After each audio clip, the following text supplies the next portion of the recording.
اور خود پاگل سی ہو گئی۔ وہ گھر میں اکیلا رہنے لگی اور ہر وقت عبادت کرتی، نئے نئے وظائف کرتی۔ وہ دیکھنے میں بہت خوبصورت اور جوان تھی، جس کی وجہ سے گاؤں کے چودھری ایک رات اس کے گھر گیا اور اس سے کہا کہ مجھ سے شادی کر لے، لیکن اس نے منع کر دیا۔ تو چودھری نے اس کو دھمکی دی کہ اگر تو نے ایسا نہ کیا تو میں تجھے بدنام کر دوں گا۔ تو اس نے کہا کہ تو جو کر سکتا ہے تو کر لے چودھری، اور اگلے دن گاؤں کے لوگوں کو اکٹھا کیا اور ان کو سب کو کہا کہ یہ عورت کالا علم کرتی ہے، ہماری زندگی برباد کر دے گی۔ ایسی باتیں کر کے گاؤں والوں کو اس نے ان کے خلاف کر دیا۔ گاؤں والوں نے اسے گاؤں سے دھکے دے کر نکال دیا۔ اس دن سے وہ پاگل ہو گئی اور جس کو دیکھتی ہے اسے مار دیتی ہے۔ 3 سال پہلے ہی جنگل سے اس کی لاش ملی تھی، جسے بے رحمی سے مارا گیا تھا۔ یہ سب باتیں سن کر وہ بہت دکھی ہوئے۔ سردار نے اسی وقت کاپی پنسل لی اور ہاسپٹل کے عملے کو ایک خط لکھا اور ان کو ساری ڈیٹیل بتائی۔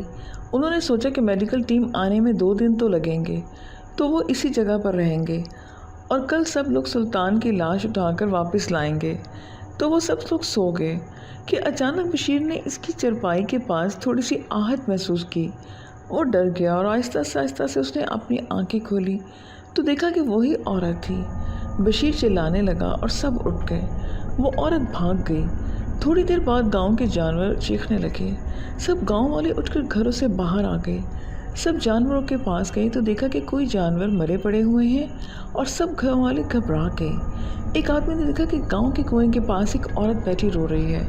جب پاس جا کر دیکھا تو وہ لوگ گھبرا گئے اور کہنے لگے کہ یہ تو خالدہ ہے جسے ہم نے نکال دیا تھا۔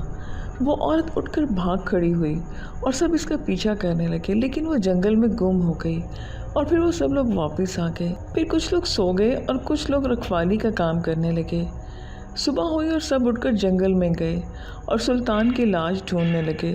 جب لاش مل گئی تو سردار نے کہا کہ بشیر تم 4 لوگوں کو ساتھ لے کر جاؤ اور یہ لاش دوسرے راستے سے گاؤں میں لے جاؤ۔ میں اور دین محمد ادھر ہی رہیں گے جب تک اس معاملے کو سلجھا نہیں دیتے۔ وہ لاش لے کر روانہ ہو گئے۔ سردار اور دین محمد گاؤں والوں کے ساتھ گاؤں میں واپس آ گئے تو آگے کا منظر دیکھ کر ان کے رنگ اڑ گئے۔ وہ دیکھتے ہیں کہ ان کے سارے ہی جانور مرے پڑے تھے۔ وہ سب ایک دم سے رونے لگے اور پھر رات ہو گئی کہ ایک بچے نے آ کر بتایا۔ وہ بولا کہ گاؤں کے پاس ایک عورت گری پڑی ہے۔ سب نے جا کر وہاں بھاگ کر دیکھا تو وہ وہی عورت تھی اور وہ مر چکی تھی۔ گاؤں والے اسے اٹھائے اور چرپائی پر لٹا گئے، لیکن اس کے ساتھ ہی وہ ایک دم سے گھبرا گئے کیونکہ وہ عورت ایک دم سے اٹھ گئی۔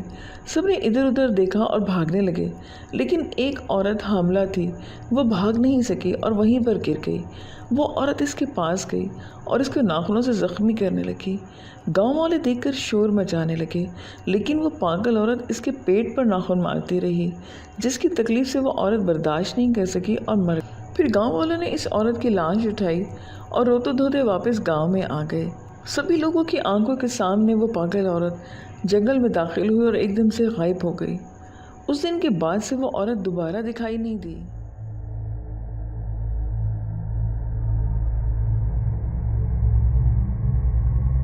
یہ سٹوری سرگودا سے چودھری ثاقب نے بھیجی ہے۔ یہ واقعہ جنوبی پنجاب کے ایک گاؤں میں رہنے والے ایک 14 سال کے لڑکے احمد کے ساتھ پیش آیا۔ ایک دن رات کو سب سو رہے تھے کہ اچانک احمد چیخنے لگا۔ سب ڈر گئے اور اٹھ کر احمد کے پاس اکٹھے ہو گئے۔ وہ زور زور سے رونے لگا، سب گھبرا رہے تھے۔ کچھ دیر تک احمد مسلسل ہی روتا رہا اور پھر عجیب و غریب حرکتیں کرنے لگا۔ کچھ دیر تک وہ ایسے ہی کرتا رہا اور پھر خود ہی چپ ہو کر بیٹھ گیا۔ احمد کے ابا نے اس سے پوچھا کہ کیا ہوا، تو وہ کہنے لگا کہ سر میں بہت درد ہو رہا ہے، ایسا لگ رہا ہے کہ میرا سر پھٹ رہا ہے اور بہت زیادہ درد ہے۔ احمد کی امی نے گھر میں پڑی ہوئی دوائی اسے دی اور پھر سب لوگ جا کر سو گئے، لیکن احمد کو نیند نہیں آئی۔ اسے عجیب عجیب خیال آتے رہے جن سے وہ ڈر گیا اور بھاگ کر اپنی ماں کے ساتھ لیٹ گیا۔ صبح کے وقت سب روٹین کے مطابق اٹھے اور احمد کے ابو اسے ڈاکٹر کے پاس لے گئے اور اس کو میڈیسن دلوائی۔ ایسے ہی دن گزر گیا اور رات کو سب سو رہے تھے کہ احمد پھر اٹھ گیا اور پھر سے رونے لگا۔ احمد کے اماں ابا اس کے پاس گئے اور پوچھنے لگے کہ احمد اس طرح عجیب و غریب کیوں حرکتیں کر رہے ہو؟ تو وہ عجیب طرح سے ان کو دیکھنے لگا کہ وہ دونوں ڈر گئے۔ احمد نے ان سے کہا کہ مجھے جلیبی چاہیے، تو اس کا ابو نے کہا کہ اس وقت میں کہاں سے تمہیں جلیبی لا کے دوں۔ اس پر اس نے غصہ ہو کر پاس پڑا گلدان زمین پر مارا۔ یہ دیکھ کر ان کو غصہ آیا اور انہوں نے احمد سے جا کے کہا کہ یہ تم کیا کر رہے ہو؟ تو احمد نے انہیں بہت زور سے دھکا دیا۔ اس کے ابو دور جا کر گرے اور احمد اپنی چرپائی پر آ کر واپس لیٹ گیا۔ احمد کے ابا وہاں کھڑے رہے اور جب احمد سو گیا تو وہ بھی سو گئے، اور جب صبح اٹھے تو احمد کے ابو احمد سے پوچھا کہ رات کو تمہیں کیا ہوا تھا؟ تو احمد کو کچھ بھی یاد نہیں تھا۔ اتنے میں اس کے دادا گھر آئے، اور وہ دادا ان کے کھیتوں میں کام کرتے تھے اور ڈیرے پر ہی رہتے تھے اور گھر کبھی کبھی آتے تھے۔ احمد کے ابو نے سب کچھ ان کے دادا کو بتایا تو دادا کہنے لگے کہ اس کو اللہ والے کے پاس لے کر جاؤ، اور احمد اور امی ابو سے ایک علاقے کے مشہور عالم دین کے پاس لے کر گئے اور انہوں نے ساری ڈیٹیلز بتائیں۔ پیر صاحب سب کچھ جاننے کے بعد کہنے لگے کہ اس کے اوپر کوئی برا سایہ ہے اور وہ بھی ظاہر ہونا شروع ہو گیا ہے اور آگے آگے بہت نقصان ہوگا۔ اس سے بچنے کا ایک طریقہ ہے۔ وہ بولے کہ میں گوشت کے ٹکڑوں پر کچھ پڑھ کر دوں گا اور صرف احمد ہی اپنے پاس رکھ کر قبرستان میں جائے گا اور ان کو پھینک کر آئے گا، اور ایسا کرتے ہوئے آتے جاتے یہ کسی سے بات نہیں کرے گا اور نہ ہی اسے کوئی گوشت پھینکتے ہوئے دیکھے گا، اور اگر اسے کسی نے دیکھ لیا تو یہ سایہ اس کو دیکھ لے گا اور اس کو مار دے گا۔ احمد کے ابو نے پوچھا کہ آخر یہ سایہ آیا کہاں سے؟ تو ان عالم نے بتایا کہ احمد روزانہ اپنے کھیتوں میں جاتا تھا، رستے میں وہ قبرستان آتا ہے، ادھر سے ہی یہ سایہ اس کے پیچھے لگا۔ احمد کے ابو گوشت لے آئے اور پیر صاحب نے اس پر کچھ پڑھ کر دیا۔ احمد اور اس کی امی ابو گھر واپس آ گئے اور فیصلہ کیا کہ رات کو احمد گوشت پھینکنے جائے گا۔ رات کو تقریباً 10 بجے کے قریب احمد قبرستان کی طرف چلتا ہوا گیا، اور بدقسمتی سے اس کے دادا ابو کھیتوں سے گھر آ رہے تھے۔ وہ احمد کو دیکھنے لگے اور احمد کو آواز دی۔ احمد نے نہیں سنا اور چلتا رہا۔ وہ پریشان ہو گیا کہ دادا ابو اس کا پیچھا کر رہے ہیں۔ احمد نے گوشت پھینک دیا اور واپس گھر کی طرف روانہ ہو گیا۔ وہ دوڑتا ہوا اپنے گھر کے پاس آیا۔ اس نے سب کو بتایا کہ دادا نے مجھے گوشت پھینکتے ہوئے دیکھ لیا ہے۔ احمد کی یہ بات سن کر سب لوگ رونے لگے اور گاؤں کے لوگ قبرستان کی طرف بھاگے، اور رستے میں ایک کھیت میں دادا کی لاش پڑی ہوئی تھی جس سے خون نکل رہا تھا اور کافی زخم تھے ان کے جسم پر۔ اس واقعے کے بعد احمد کا سایہ تو اس سے دور ہو گیا، لیکن اس کے دادا ابو نہ رہے۔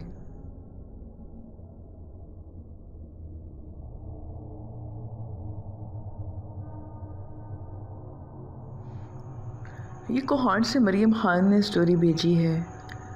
کئی برس پہلے کی بات ہے کہ دور نہروں جھرنوں کے بیچ ایک خوبصورت پہاڑوں سے گھرا ایک گاؤں تھا جس کا نام خوشحال تھا۔ اس گاؤں کے لوگوں کے بھائی چارے اور نیک نیت اور اخلاق کے باعث اس کا نام مشہور ہوا تھا، مگر کچھ عرصے کے بعد اس گاؤں میں اچانک کچھ حادثے رونما ہونے لگے۔ جو لوگ بھی پہاڑوں کی سائڈ پر جاتے وہ کبھی بھی واپس نہ لوٹتے۔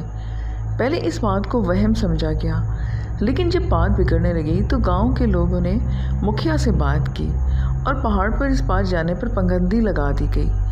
اب گاؤں کا یہ عالم تھا کہ گزرتے دنوں کے ساتھ گاؤں کے لوگوں کی تعداد عجیب پرسرار طریقے سے دن بدن گھٹتی جا رہی تھی، اور دوسری جانب پرندوں کی تعداد بڑھ رہی تھی، مگر اس کی وجہ کیا تھی ابھی تک کوئی یہ جان نہیں پایا تھا۔ ایسے حالات تھے کہ گاؤں میں خوف کا عالم چھایا ہوا تھا۔ اب تو لوگ گھروں سے نکلنے پر بھی ڈرتے تھے اور زیادہ تر گھروں میں ہی رہنا پسند کرتے۔ پہاڑ کے اس پار کیا تھا لوگ نہیں جانتے تھے، مگر مختلف لوگوں کی مختلف باتیں پھیلنے لگی تھیں۔ کوئی کہتا کہ وہاں جن کا بسیرا ہے، اور کوئی کہتا کہ چڑیلیں گھومتی ہیں، اور کچھ کہتے کہ اسرات ہیں، مگر حقیقت کیا تھی یہ کوئی نہیں جانتا تھا۔ جب تک خود پر مصیبت نہ آئے کوئی حل تلاشنے آگے نہیں بڑھتا۔ ایسا نہیں تھا کہ کوئی وہاں پہ ہمت والا نہیں تھا۔ گاؤں کے مکھیا کا بیٹا علی بہت ہمت والا اور نیک دل بیٹا تھا، اور باپ سے نظر بچا کر گاؤں والوں کی مدد بھی کر دیا کرتا تھا۔ مگر اب جو مصیبت آئی تھی اس سے نمٹنے کے لیے اسے اجازت چاہیے تھی، اور وہ بھی مکھیا سے، مگر مکھیا نے اسے خطرے میں ڈالنے سے منع کیا تھا۔ اس نے صاف انکار کر دیا اور علی اپنا دل لے کے بیٹھ گیا، لیکن قدرت کو تو کچھ اور ہی منظور تھا۔ ایک دن مکھیا کا چھوٹا بیٹا حارث کھیلتے کھیلتے پہاڑ کی طرف چلا گیا۔ وہاں اسے گاؤں کے کچھ لوگوں نے پہاڑ پر چڑھتے ہوئے بھی دیکھا تھا، اور انہوں نے فوراً ہی یہ بات مکھیا کو آ کر بتائی۔ مکھیا کے تو ہاتھ پیر پھول گئے، اور سر پیر وہ پہاڑ کی طرف گیا، اور کسی میں بھی اتنی ہمت نہیں تھی کہ اس پار جا کر بچے کو ڈھونڈنے لگے۔ مکھیا کے پاس اور کوئی راستہ نہیں بچا تھا۔ اس نے اپنے بڑے بیٹے کو خدا کے امان میں دیا اور وہاں سے رخصت کیا۔ علی نے جاتے جاتے گاؤں والوں کو وعدہ کیا کہ وہ اپنے بھائی کو لے کے آئے گا، بلکہ گاؤں والوں کی بھی اس منحوس بلا سے نجات دلائے گا۔ وہ اپنے راستے پر چل پڑا تھا۔ اسے نہیں معلوم تھا کہ پہاڑ کی اونچائی کتنی ہے، نہ ہی اسے اس بات کا اندازہ تھا۔ تھوڑی ہی دیر بعد اسے اپنی منزل دکھائی دینا شروع کی۔ جہاں تک نظر جاتی دور دور تک جنگل ہی جنگل تھا۔ وہ محتاط تھا اور اللہ کا نام لے کر آگے بڑھتا گیا۔ کچھ دور چلنے کے بعد اسے ایک باغیچہ دکھائی دیا اور بہت دور ایک محل جیسا گھر بھی تعمیر تھا۔ علی کو وہیں پر ایک عورت بھی دکھائی تھی، مگر وہ اپنے مکھوٹے پر لپٹی ہوئی تھی اور کہیں جا رہی تھی۔ اب جو بھی تھا، علی بہت الرٹ تھا اور وہ آگے بڑھنے لگا۔ وہ جیسے ہی محل کے اندر داخل ہوا تو اس کی آنکھیں حیرت سے کھلی کی کھلی رہ گئی تھیں، کیونکہ وہ جہاں پہ بھی دیکھتا محل میں سامان کے بجائے ہر جگہ پرندے کے پنجرے لٹکے ہوئے تھے۔ دور دور تک بس وہی منظر دکھائی دے رہا تھا کہ اچانک اس کو ایک حیرت ہوئی کہ ایک بھی پرندہ کہیں مل جائے تو اس کی چیں چیں ٹیں ٹیں ختم نہیں ہوتی تھی، اور یہاں پرندوں کا پورا جہاں آباد تھا اور کوئی پرندہ آواز نہیں دے رہا تھا۔ وہ ابھی سوچ ہی رہا تھا کہ کسی کے آنے کی آہٹ ملی اور اس بڑے سے پنجرے کے آڑ میں وہ چھپ گیا۔ وہ عورت اندر آ چکی تھی اور سیڑھیاں چڑھتی اوپر جا رہی تھی۔ یہ کام بہت رسکی تھا، مگر علی کو ڈر نہیں لگ رہا تھا، تو اس نے پیچھے سیڑھیاں پہ چڑھ کے اس کا پیچھا کیا۔ سیڑھیاں اترتے کے ساتھ ہی ایک بڑا سا ہال نما کمرہ تھا۔ علی دوبارہ چھپ گیا اور وہ عورت جو بھی تھی اس کے پاس سے دور ہو کر چلی گئی۔ عورت کے جاتے ہی علی نے کمرے کا جائزہ لیا تو اسے کمرے کے عین سینٹر میں ایک کرسٹل ٹائپ کی ٹیبل نظر آئی، جس پر ایک جار تھا جو ایئر ٹائٹ بند تھا، مگر اس میں کچھ چمک رہا تھا۔ ابھی علی کے دیکھنے میں مصروف تھا کہ اس عورت کے ملازمہ نے پکڑ لیا اور اس عورت کے کہنے پہ اسے قید کر دیا۔ وہ عورت اسے دیکھ کر بہت خوش ہوئی اور کہنے لگی کہ اچھا ہوا کہ شکار آج محنت نہیں کرنی پڑی اور میرے پاس میرا شکار خود چل کر آ گیا۔ بس چاند نکلنے کا انتظار ہے، پھر ہم سب سریلی آواز کے مالک بن جائیں گے۔ علی نے نوٹ کیا کہ عورت کی آواز مرغی کی طرح کی تھی اور اسے محسوس ہوا کہ اس کی آواز کمزور ہو رہی ہے، مطلب اس کی آواز اور اس کی طاقت کمزور ہو رہی ہے، اور یہی وقت ہے جب اس کو ختم کیا جا سکتا تھا۔ وہاں کے ملازموں کا حال بھی پرندوں سے کم نہیں تھا۔ کبھی کوئی ایک بڑھیا وہاں پر آئی اور ملازمہ نے موقع دیکھ کر علی کا پنجرے سے نکلنے میں اس کی مدد کی اور باہر نکلنے کا راستہ بھی اس کو بتایا۔ اندھیرا ہونا شروع ہو گیا تھا اور علی پہاڑ پر چڑھ رہا تھا کہ اچانک اس کی نظر عجیب منظر کو دیکھا۔ حویلی کے سارے قیدی پنچھی کے جھنڈوں کے جھنڈ، اور یہی حال گاؤں کے پرندوں کے ساتھ بھی تھا، دونوں اڑتے ہوئے آئے اور سامنے موجود ندی پر بیٹھ گئے۔ وہ انہیں اسی حیرت سے دیکھ رہا تھا کہ کسی نے اس کو پیچھے سے آواز دی۔ علی نے پیچھے مڑ کر دیکھا تو وہاں ایک بزرگ کھڑے تھے۔ انہوں نے پوچھا کہ واپس کیوں جا رہے ہو بیٹا؟ تم نے تو ابھی اپنا کام بھی مکمل نہیں کیا۔ پھر علی نے انہیں اپنی مجبوری بتائی کہ وہ تو جانتا ہی نہیں کہ اس جادوگرنی کو ختم کیسے کیا جائے، ورنہ کیسے وہ اس کے سامنے کرے گا، اور اس کی آواز بھی وہ چھین لے گی اور اسے بھی پرندہ بنا دے گی، اور وہ یہاں سب کو بچانے آیا ہے، نہ کہ خود پرندہ بن گیا تو کیسے ان کی مدد کر پائے گا۔ تو بزرگ نے اسے بتایا کہ اس ندی کے پانی سے اس کی موت ہو سکتی ہے، لیکن شرط یہ ہے کہ تمہیں ایک چنگاری ڈھونڈنی ہوگی۔ جادوگرنی کے محل میں جا کر اگر وہ تمہیں مل جائے تو تم اسے پانی میں ڈبو دینا، جادوگرنی مر جائے گی۔ مگر تمہیں میں بتا دوں کہ یہ کام اتنا آسان نہیں۔ یہ کہہ کر وہ بزرگ وہاں سے غائب ہو گئے۔ اب علی راز جان گیا تھا اور اسی جگہ وہ پہنچ گیا جہاں وہ شمع روشن تھی، مگر اس سے پہلے کہ علی سے چھوتا ایک ناگ نے اسے اپنے لپیٹے میں لے لیا۔ گھیرا تنگ سے تنگ ہوتا چلا جا رہا تھا۔ علی کے ہاتھ پانی سے بھری شیشی آ گئی اور اس نے وہ شیشی ناگ پر دے ماری۔ نہر کا پانی پڑتے ہی اس نے ناگ پر تیزاب کا کام کیا اور چند ہی منٹوں میں ناگ وہاں سے غائب ہو گیا۔ علی نے لپک کر وہ جار اٹھایا اور کھول دیا۔ جار کے کھلتے ہی پورا محل پرندوں کی چہچہاہٹ سے گونجنے لگا، اور وہیں دوسری طرف جادوگرنی گرتی پڑی اس کی طرف آ رہی تھی کہ چھوڑ دو اسے۔ وہ مسلسل علی کو پکارے جا رہی تھی اور آگے بڑھنے سے روک رہی تھی کہ علی نے جار لے کر ایک دم سے بھاگنا شروع کر دیا۔ مگر اس سے پہلے کہ وہ جار نہر میں پھینکتا اس کو ٹھوکر لگنے سے علی ڈگمگا گیا اور جادوگرنی نے اسے جھپٹ لیا۔ چاند سر پر آ چکا تھا۔ علی نے اللہ سے دعا کی، بس کچھ ہی پل بچے تھے۔ یہ کہنا تھا کہ جار کے گرنے سے پہلے ہی پرندوں کے جھنڈ جار کے سنبھال لیا اور آگے بڑھ کر جادوگرنی پر حملہ کرنے لگے۔ یہ کہنا تھا کہ جار کے گرنے سے پہلے ہی پرندوں کے جھنڈ نے جار کو سنبھال لیا اور آگے بڑھے۔ اب جادوگرنی حملہ کے لیے جاتی ہے تو پرندے گرتے جاتے اور دوسرے جار کے ساتھ آگے بڑھتے اور آخرکار نہر میں گر ہی گیا۔ جار کے گرتے ہی جادو کا اثر الٹ گیا اور جادوگرنی کچھ ہی سیکنڈ میں واپس غائب ہو گئی اور تمام لوگ اپنے اصل روپ میں آ گئے۔ وہ سبھی لوگ بہت خوش تھے اور علی کو پیار کر رہے تھے۔ گاؤں کے لوگ یہ سارا شو سن کر باہر آئے اور اپنے پیاروں سے مل کر بہت خوش ہوئے۔ لسنرز، یہ آج کی سٹوریز تھی۔ امید ہے کہ آپ کو پسند آئیں گے۔ پھر نیکسٹ ویڈیو میں ملیں گے نیو سٹوریز کے ساتھ۔ اپنا خیال رکھیے گا۔ مجھے اجازت دیجیے۔ خدا حافظ۔